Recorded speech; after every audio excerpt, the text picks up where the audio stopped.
lên trên cành cao.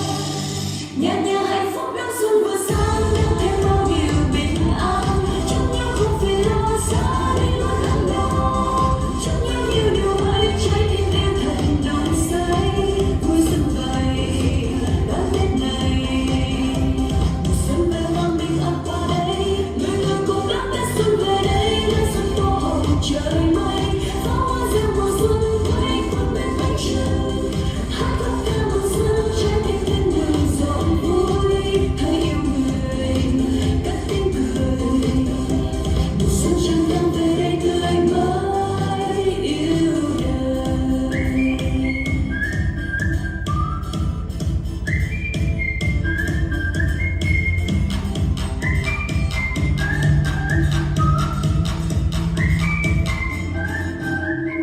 Xuân trong xanh lá còn tim bình yên quá, phương xa người về quê đón Tết.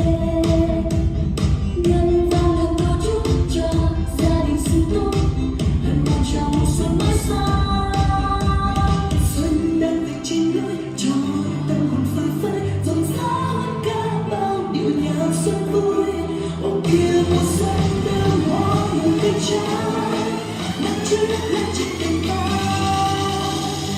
Nhà nhà hạnh phúc đón xuân vừa sang, đem thêm bao điều bình an. Chúc nhau không phải lo xa đi luôn ấm no, chúc nhau nhiều điều mới trái tim yêu thật nồng say. Vui xuân vậy đón Tết này, mùa xuân về mang bình an qua đây. Người người cố gắng Tết xuân về đây, lên sân tô hồng trời mây. Pháo hoa reo mùa xuân quay quanh bên bánh trưng, hát khúc ca mùa xuân trái tim thiên đường rộn vui.